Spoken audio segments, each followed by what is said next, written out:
관련된 밸류 체인이 사실 현대 기아차 유럽에 들어가는 신모델에도 영향을 받을 것 같습니다. 2차 전지 밸류 체인이 제일 좀 실적이 어떻게 보면 피크를 찍는 해가 될 거라고 예상하고 있습니다. 바닥인지는 모르겠지만 주가가 상승할 확률은 상당히 높은 거죠.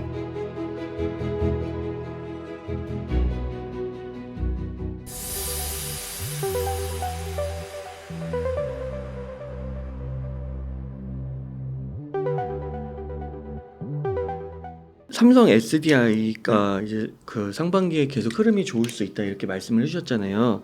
네네. 근데 그 삼성 SDI가 전고체 네. 부분 때문에 좋게 보신다고 말씀을 하신 것 같은데, 네네. 근데 전고체 양산은 2026년, 2027년 막 이렇게 가야 맞습니다. 되는 거 아니에요? 네네. 근데 그게 벌써 이렇게 반영이 된다고 봐야 되는 건가요? 지금 주가는 좀 미리 좀 반영하는 측면이 있는 것 같고요. 네. 말씀 주신 대로 삼성 SDI 요거 질문 주셨을 것 같은데 이 삼성 SDI가 가장 작년에 보수적으로 맞아요. 그러니까 보수적으로 증설하는 거를 뭐 어떤 분은 삼성 SDI가 수주를 못해서 보수적인 것처럼 보인다라고 했는데 꼭 그런 것 같지는 않고요. 삼성 SDI가 굉장히 좀 전략적으로 한 측면이 있는 것 같고요. 왜냐면 자 보시면 다 달라요. SKO는 파우치형이고요. 네. LG 엔솔은 파우치와 원통을 같이 하고요. 삼성 SDI만 각형을 합니다. 그런데 각형을 주로 많이 쓰는 데는 유럽 완성차예요. 그러니까 유럽 완성차가 생각보다 그 삼성 SDI가 포지션이 돼 있는 차종이 BMW라든지 볼보라든지 최근에는 이제 스텔란티스 물량이 급격하게 늘어나는데 그 완성 차종별로 해마다 다르고 월마다 다르고 판매량이 달랐던 거예요. 그래서 삼성 SDI가 아마 주력인 BMW나 스텔란티스의 물량에 맞게 좀 조절한 것으로 보이고 지난번에 와서 대표님께 말씀드렸지만 24년도에 가장 기대되는 완성차 신차가 가장 많이 늘어나는 OEM 업체가 바로 스텔란티스입니다. 그래서 스텔란티스에 맞게 좀 공격적으로 물량을 늘리는 걸로 보이고 삼성 SDI가 사실은 미국의 지금 인디애나에 코모도의 공장이 있고 헝가리 괴드에 그 공장이 있는데 지금 그 공장 증설을 앞당겼어요. 그 얘기는 LG엔솔이랑 SK온이 좀 주춤한 사이에 사실은 LG엔솔이 연간 뭐 1조에서 지금 최대 많게는 3조 가까이 지금 첨단 생산세액 공제를 삼성 SDI가 빨리 진출했으면 받았을 텐데 그거 못 받은 거에 대한 삼성 SDI 입장에서도 굉장히 좀 그거는 말 그대로 그냥 현금 1조가 그냥 현금으로 꽂히는 구조인데 그거에 대해서 상당히 삼성 SDI가 부담감을 갖고 있었거든요. 그런 측면도 있고 삼성 SDI 관련돼서 이 각형이 유럽에서 점유율이 계속 조금씩 올라가는 거예요. 그래서 1월달, 2월달에 배터리 출하량 보면 LG엔솔하고 SK온은 전년 대비 증가폭이 둔화됐는데 삼성 SDI만 올라갔거든요. 그리고 심지어 SK온이랑 삼성 SDI랑 5위, 6위를 엎치락뒤치락 하는데 삼성 SDI 등수가 지금 5위까지 올라갔거든요. SK온으로. 그래서 저는 약간 전략적으로 접근한 측면이 있는 것 같고 전방산업 수요 부진에 약간 오히려 더 공격적으로 진행하면 SDI가 SK온이나 LG엔솔하고 뒤졌던 부분의 격차를 이렇게 LG엔솔이나 SK온이 주춤할 때 삼성 SDI가 빠르게 치고 올라오면 그 격차가 더 줄어들 거라는 그런 부분이 아마 경영진 판단이 있는 것 같고요. 그리고 중요한 건 삼성 SDI가 지금 주력으로 아까 하고 있는 차종이 있잖아요. BMW도 있고 스텔란티스도 있지만 현대기아차가 다시 새롭게 삼성 SDI 파트너가 됐거든요. 이런 차종들 폭스바겐이 될 수도 있고 이런 차종들이 삼성 SDI한테 물량을 맡긴다는 거는 무슨 얘기냐면 기존에 파우치만 고집했던 완성차 아니면 원통형만 고집했던 완성차들이 각형에 대한 비중을 또 늘린다는 거거든요. 그래서 특정 파우치의 아주 극명한 단점이 그거예요. 고객사별로 맞춤하는 좋은데 이 안정성이 너무 떨어지는 거예요. 심지어 그 파우치랑 각형이랑 비교했을 때 각형이 뭐 무게도 무겁고 그리고 이 형태 변화도 안 되고 커스터마이징도 안 되지만 안정성이 굉장히 중요해지면서 안정성을 좀 더 강조하는 완성 차종한테 선호도가 올라간 거죠. 최근 들어서. 그래서 삼성 SDI 각형을 도입하겠다는 차종이 또 많이 늘어나고 그리고 삼성 SDI도 각형에서 머물지 않고 4680 원통형 배터리를 개발하겠다고 해서 아마 그게 당장 25년도에 내년에 양산되겠다고 하니까 여러 가지가 복합적으로 지금 다 맞물려진 것 같고요. 그래서 삼성 SDI 같은 경우가 지금 유일하게 올해 시설 투자를 22년도에 2조 5천억에서 지금 거의 3배 가까이 늘린 7조 정도를 투자를 하겠다고 밝혔거든요. 네. 그리고 이재용 그 삼성전자 회장이 가장 먼저 삼성 SDI 말레이시아 공장 가서 뭐라고 했냐면 어렵다고 위축되지 말고 담대하게 적극적으로 투자해야 된다고 언급을 밝혔거든요. 그래서 이 부분 관련돼서는 삼성 SDI를 좀 삼성전자 빼고 나머지 삼성 바이오로직스나 삼성전기 못지않게 그룹의 주력으로 좀 이렇게 키우려고 하는 부분이 있고요. 그리고 현대차가 지금 26년하고 27년에 유럽에서 전략적으로 내놓을 차종의 차세대 배터리를 삼성 SDI가 공급하기로 이미 나왔습니다. 그게 결과가 나왔기 때문에 아마 이거는 유럽향 현대차의 전략적인 모델 삼성 SDI 배터리가 들어가면 당장 50만 대 최소 50만 대인데 현대차가 지금 처음으로 이제 각형 배터리를 쓰는 거니까 왜냐면 각형 배터리 자체를 안 쓰고 현대차가 원래 주력으로 하던 거는 SK온 거 그 파우치를 썼거든요. 그래서 지금 각형으로 썼다는 거에 첫 스타트 끄는 거니까 이 대수 50만 대가 중요한 게 아니라 26년도, 27년도에 유럽에서 주력으로 할 차종을 삼성 SDI를 택한 거기 때문에 사실 현대 기아차 물량만 받아도 어마어마한 양이거든요. 26년까지 200만 대의 전기차 판다고 했으니까 200만 대 중에 지금 50만 대면 4분의 1 정도 수준밖에 일단 물량이 안 나온 거니까 사실은 이쪽 분야도 그러니까 이쪽 현대 기아차 잡는 물량도 상당히 기대가 크고 그 다음에 이제 삼성 SDI 지금 헝가리 쪽에서 지금 상당히 BMW 관련된 공조가 주목을 받고 있어요. BMW는 아무래도 그 전기차 뭐 가격 떨어뜨리고 이런 거 하고는 사실 무관한 하이엔드 차종이기 때문에 상당히 삼성 SDI가 BMW에도 4680에 이 80 그러니까 46은 지름이고 80은 길이거든요. 80을 개조한 이제 46120 길이를 120m로 늘린 46120 시리즈를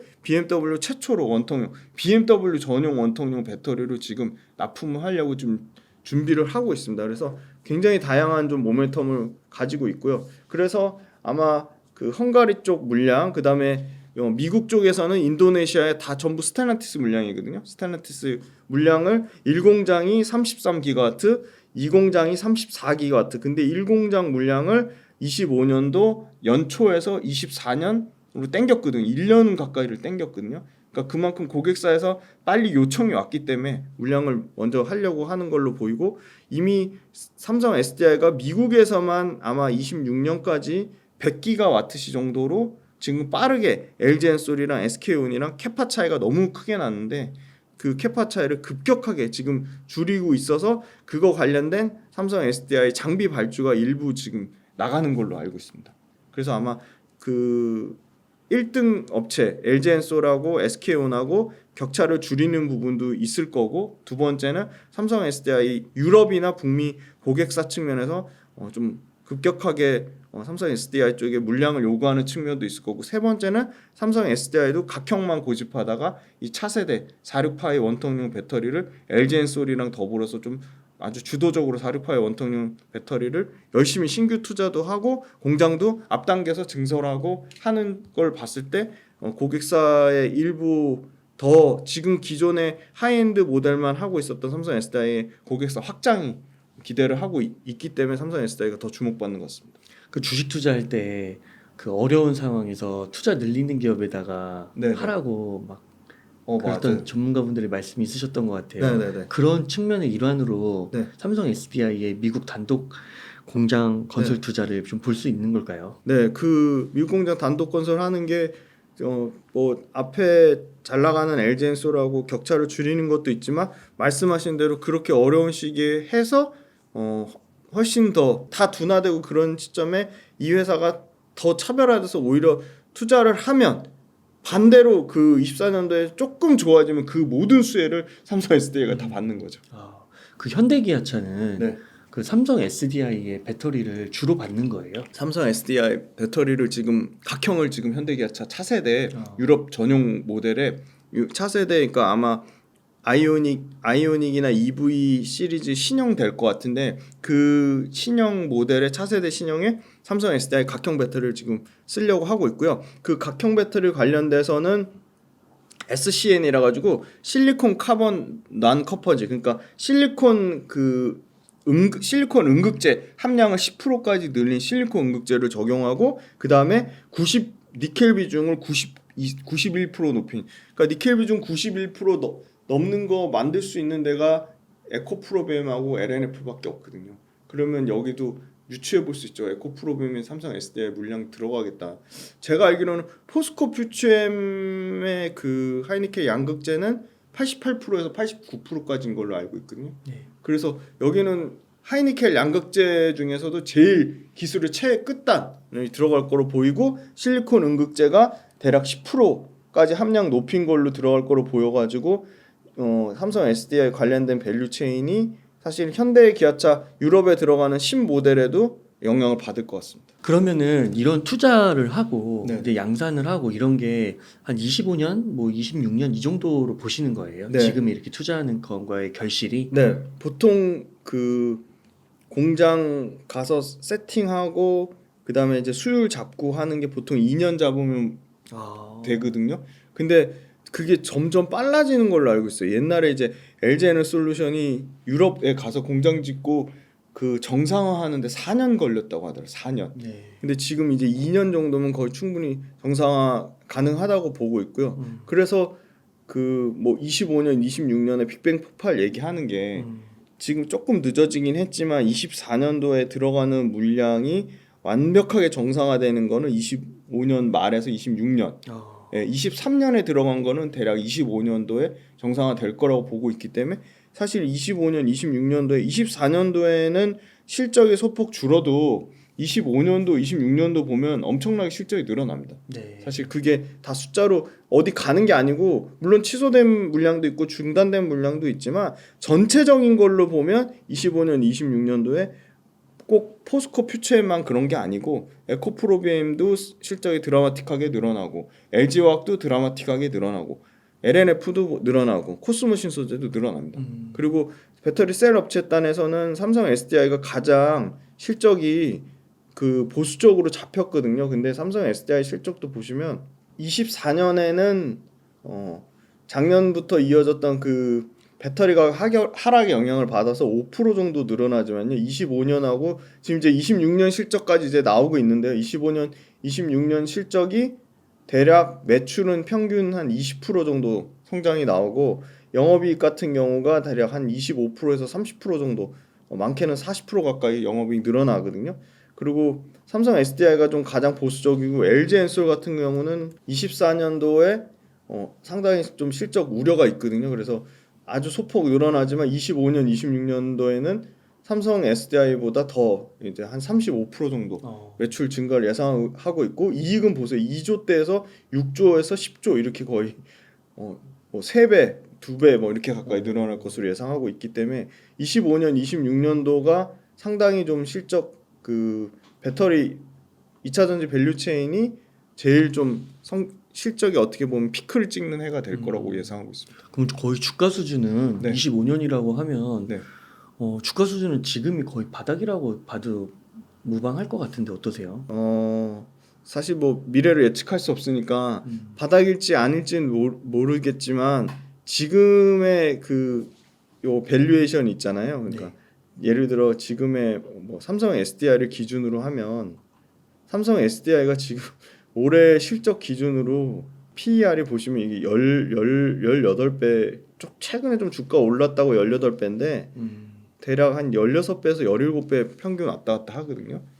그러면 뭐 2차 전지 밸류에이션을 전혀 못 받는 거죠. 그러니까 뭐 예를 들어 삼성 SDI 말고 최근에 경쟁사인 뭐 CATL이나 BYD도 우리나라 그 배터리 업체보다 밸류에이션이 비싸게, 그러니까 할증 못 받는다 쳐도 한 대략 25배 정도에서 30배 정도 되거든요. 네. 그러니까 LG엔솔은 밸류에이션에 부담이 있다고 할 수 있지만 삼성 SDI는 매출이 20% 늘어나는데 PER은 13배, 11배로 떨어진다? 그러면 주가 올라가는 게 실적 올라가는 것보다 훨씬 못 미치는 거죠. 그러니까 어떻게 보면 뭐 바닥이라고 할 수 있을 것 같고요. 일단 삼성 SDI 측면을 보면. 그리고 양극재단에서는 포스코 퓨처엠 같은 경우는 포스코 퓨처엠은 좀 특별하게 봐야 되는 게 포스코 퓨처엠은 음극재를 갖고 있잖아요. 네. 예. 근데 포스코 퓨처엠은 사실은 밸류에이션이 지금 올해 지금 이제 139배에서 56배까지 떨어지거든요. 매출이 55% 늘어나고 이익은 거의 2.2배 정도 늘어나니까. 그러면 이익 2.2배 늘어나면 2.2배 늘어난 만큼 주식이 여기서 더 2배 오르면 이 밸류에이션이 PER 130배가 유지되는 건데 이익이 늘어나는 속도만큼 주가 올라가는 속도가 못 따라가니까 25년이나 26년 관점으로 보면 사실은 25년이나 26년에 실적을 피크를 찍을 거라고 보면 밸류에이션이 급격하게 낮아지는 거니까 바닥인지는 모르겠지만 주가가 상승할 확률은 상당히 높은 거죠. 네. 예. 그리고 사실 단기간에 많이 오른 거를 지금 다 평균 고점 대비 50% 넘게 다 반토막을 냈으니까 가격적인 메리트는 저는 내년과 내후년을 보고 투자하면 지금의 가격은 종목마다 다르긴 한데 매력적인 종목들이 많이 생겼습니다. 그러니까 주식 투자를 이렇게 제가 막 오래 해본 건 아니지만 이렇게 네. 봤을 때 네. 이게 사이클이 있잖아요. 네. 그런데 이제 만약에 진짜 25년, 26년 이렇게 빅뱅 폭발 네. 한다고 했을 때 지금 24년인데 네. 이때 가서 이제 25년에 한다고 해서 들어가면 이미 주가가 많이 올라와 있는 그렇죠. 상태더라고요. 그럴 가능성이 매우 높습니다. 그래서 네. 근데 지금은 확실히 아직은 네. 2차 전지가 막 그렇게 주목받는 건 아닌 것 같아서 그렇죠. 주목 전혀 못 받고 있죠. 지금 들어가면 조금 이제 기다리기는 해야 될 것 같긴 하지만 네, 인내의 네. 시간이 그래도 좀 어느 정도 필요할 것 같지만 그래도 굉장히 낮은 가격에서 잡을 수 있다. 왜냐면 이 25년, 26년의 빅뱅 폭발이 진짜 기정사실이라고 한다는 전제하에 네. 그러지 않을까 싶은 생각이 드는데 어떠세요? 그럼 딱 그렇게 보시면 돼요. 아까 첫 번째 조건이 주가 올라가는 속도를 이익이 올라가는 속도가 뛰어넘었냐를 보시면 되는데 에코프로로 예를 들어서 말씀드리면 주가 올라가는 속도가 이익 올라가는 속도보다 빨랐기 때문에 엄청나게 올라갔고 그게 이제 맞춰지면서 이제 많이 조금 내려온 거거든요. 네. 근데 이제 24년도 기준으로 봐야 될 게 아니라 말씀하신 대로 25년과 26년도 기준으로 봐야 되잖아요. 네. 그럼 25년도와 26년도에 포스코 퓨처엠을 예를 들면 2,300억대 영업이익에서 6천억, 7,500억 영업이익으로 가면 이만큼 이익 늘어나는 것만큼 주가도 회복이 돼야 되잖아요. 네. 예. 그래서 결국은 주가가 회복되는 거가 이익을 따라가니까 얘기하신 대로 25년, 26년도에 이익이 5,900억이고 7,500억이 나는데 주가가 그냥 30만 원대 있을 것 같진 않고요. 그 속도의 차이가 있을 거고. 근데 두 번째는 상대적인 매력도인데 지금은 이제 반도체만 제가 이따 질문 주실 것 같은데 반도체만 딱 내봤더니 반도체는 전체 평균 수익률도 좋고 막 뭐 400%, 500%뭐 과거에 에코프로나 포스코 퓨처엠 막 수익 많이 났을 때 그거에 훨씬 2배, 3배 넘는 그 수익률 나타내는 종목들이 너무 많이 보이더라고요. 네. 실적 추정 가능한 55개를 다 돌려봤는데 그러면 지금 AI도 26년도에 막 뭐 빅뱅 폭발할 거란 얘기를 하는데 그러면 26년도, 25년도 AI 늘어나고 HBM 엄청나게 많이 쓰고 엔비디아 AI 가속기치 엄청 많이 쓸 걸 감안해서 반도체의 주가를 다 땡겨 놓으면 돈이 가는 흐름이 정해져 있잖아요. 반도체 좋다고 반도체에도 가고 2차 전지 좋다고 2차 전지에 가고 그다음에 뭐 앞으로 제약바이오 좋아질 거니까 제약바이오 가고 모든 돈이 다 분산돼서 가지 않고 쏠림 현상이 발생하더라고요. 지금 완전히 AI 쏠림 현상 있잖아요. 그러면 AI가 쏠림 현상 때문에 주가가 과도하게 많이 오른 부분이 저는 분명히 25년이 될지 26년이 될지는 모르겠지만 AI 쏠린 돈이 어딘가로 갈 텐데 어딘가로 갈 만한 사이즈가 돼야 되잖아요. 네. 그럼 그 정도 사이즈 전체 시장이 850조, 900조, 1000조 나오는 시장이 자동차랑 배터리밖에 없거든요. 네. 근데 자동차가 쓰는 배터리도 이 국내 배터리 쓰는 거지만 자동차 시장은 큰데 자동차는 매력적인데 최근 현대기아차 엄청 올라온 거는 정부 그 정책 때문에 올라온 거거든요. 현대기아차 이익이 2차전지나 뭐 AI 반도체처럼 엄청 드라마틱하게 좋아지진 않거든요. 그럼 현대기아차가 자동차가 더 좋아지려면 앞으로 현대기아차 지금 버는 이익보다 더 많이 엄청 숫자가 좋게 나오면 현대기아차가 여기서 더 갈 텐데 오히려 현대기아차는 계속 지금 이익 피크아웃 우려가 나오니까 그러면 반도체에서 나온 수급들 외국인 수급이 됐든 기관 수급이 됐든 자동차로 못 가면 갈 때는 저는 배터리밖에 없다고 보고 있습니다. 근데 그게 25년이 될지 26년이 될지는 모르겠지만 분명히 배터리는 25년, 26년 계속 실적이 좋아지는데 주가는 반토막 났고 그 다음에 큰 수급, 돈의 흐름이 갈 수 있는 데는 AI 몰려있다가 AI 몰린 게 서서히 분산되면 저는 AI 몰린 수급이 가장 가기 좋은 데가 배터리라고 보고 있고요. 배터리 관련돼서 외국인이나 기관 투자자가 관심이 없겠어요. 이렇게 엄청나게 900조 시장인데 네. 관심 있는데 좀 호시탐탐 기회를 엿보지 않나. 그리고 어찌됐건 지금 AI 반도체에서 지금 엄청나게 수익을 잘 내고 있기 때문에 굳이 팔 이유가 없는 거죠. AI 반도체도 이제 계속 고점 논란 얘기 나오고 AI 반도체 그 하이닉스가 싹쓸이 하던 거 마이크론한테 뺏기고 삼성전자한테 뺏기고 계속 그런 얘기가 나오면 분명히 그 수급은 다시 어딘가로 갈 텐데 돈의 흐름이 옮겨질 텐데 그럼 그 돈의 흐름이 갈 수 있는 가장 유력한 영순위 후보가 저는 2차전지라고 보고 있습니다.